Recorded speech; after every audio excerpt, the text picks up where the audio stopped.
Hi guys, welcome back. I-share ko sa inyo ngayon kung paano maglagay ng bintana dito sa Amerika. Ito yung iba't ibang mga klase ng bintana na tinda dito sa home center.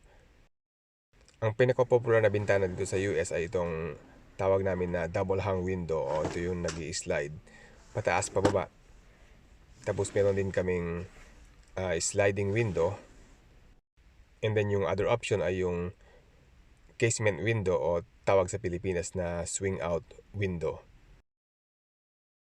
Ang ilalagay kong bintana ay itong single hung insulated window para mag-match yung style niya sa the rest of the house.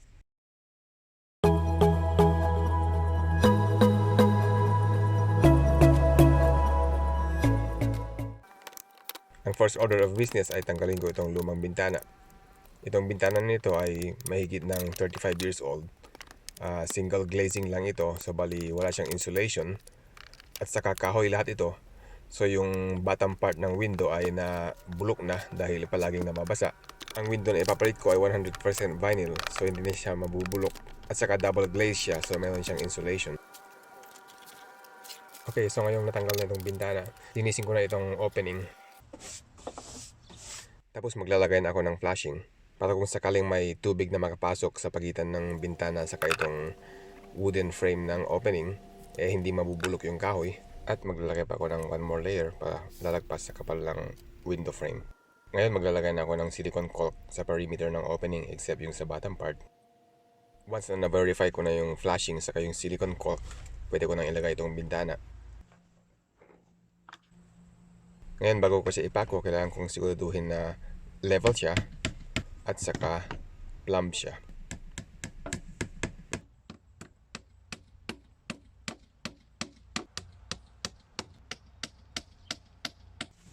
At ngayon ilalagay ko na yung flashing dito sa may side saka sa top part ng window.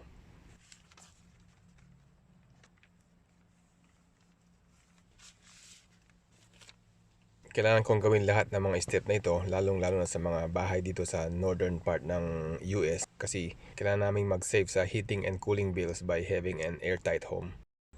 Ngayon ang last part ng exterior installation ay ang paglagay ko ng window trim. Itong style ng window trim na ilalagay ko ay yung mag-match sa style ng the rest of the house.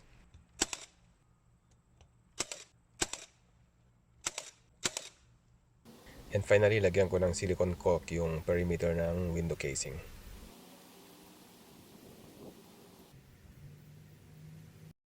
Tapos na yung trabaho dito sa labas. Ngayon punta na ako sa loob at gawin ko yung finishing details. Bago ko ilagay yung trim work, lalagyan ko ng insulation itong mga open spaces between ng window frame.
Napansin nyo na ang kapal-kapal ng walls nitong bahay na ito.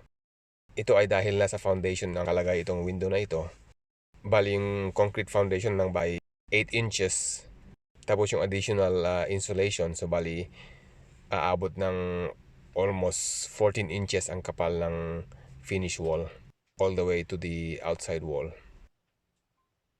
So ganyan ang paglagay ng window sa bahay namin dito sa US. Thanks for watching.